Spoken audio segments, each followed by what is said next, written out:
আমাদের দেশটা আসলে এমন কেন? এই জুলাই যোদ্ধা পরিচয়ে মেহেদী যখন মুক্তি পায়, সুরভি যখন মুক্তি পায়, আর এক দাড়ি টুপি থাকার কারণে আতাউর রহমান বিক্রমপুরের মতো মানুষ বিনা বাধায় গ্রেপ্তার হয়। তাকে গ্রেপ্তার করা হয়েছিল বিশেষ আইনে, কিন্তু সেও জুলাই যোদ্ধা। কিন্তু তুমি জুলাই যোদ্ধা, তোমার দাড়ি টুপি থাকবে কেন? এটা তো বুঝতে হবে, এটা সেকুলার রাষ্ট্র। তাহলে তোমাকে জোর করে গ্রেপ্তার দেখানো হবে, তাও আবার স্বরাষ্ট্রমন্ত্রীর ইচ্ছায়, হাসিনার সেই কালো আইনে।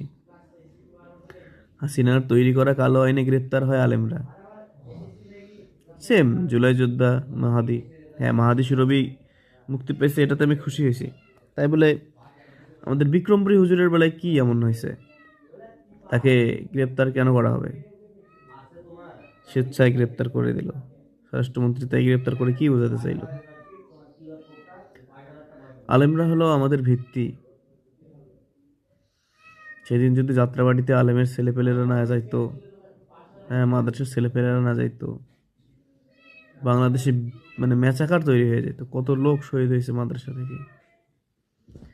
জীবন দেওয়ার সময় মাদ্রাসার ছেলেদের লাগে, কিন্তু একবার সবকিছু হয়ে গেলে হু আর ইউ?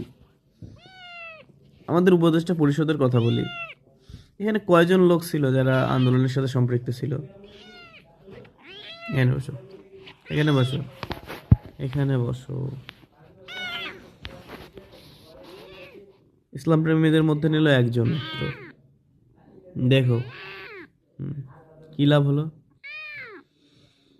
অথচ যদি স্টেক অনুযায়ী আমাদের উপদেষ্টা পরিষদ সাজানো হইতো, তাহলে দেখা যেত 60%-এর মতো অথবা 40%-এর মতো শুধু আলেম সমাজের প্রতিনিধিরাই থাকতো। বুঝছি বুঝছি, খিদা লাগছে, বুঝছি।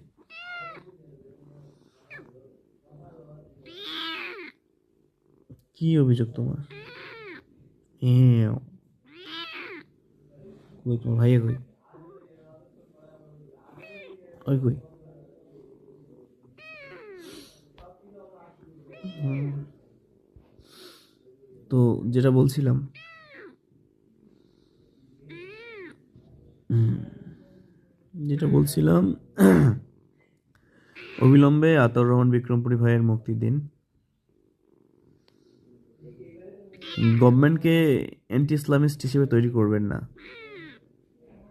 রাস্তায় রাস্তায় ডাকাতি হচ্ছে, সেটা আটকানোর নাম নাই। হুম,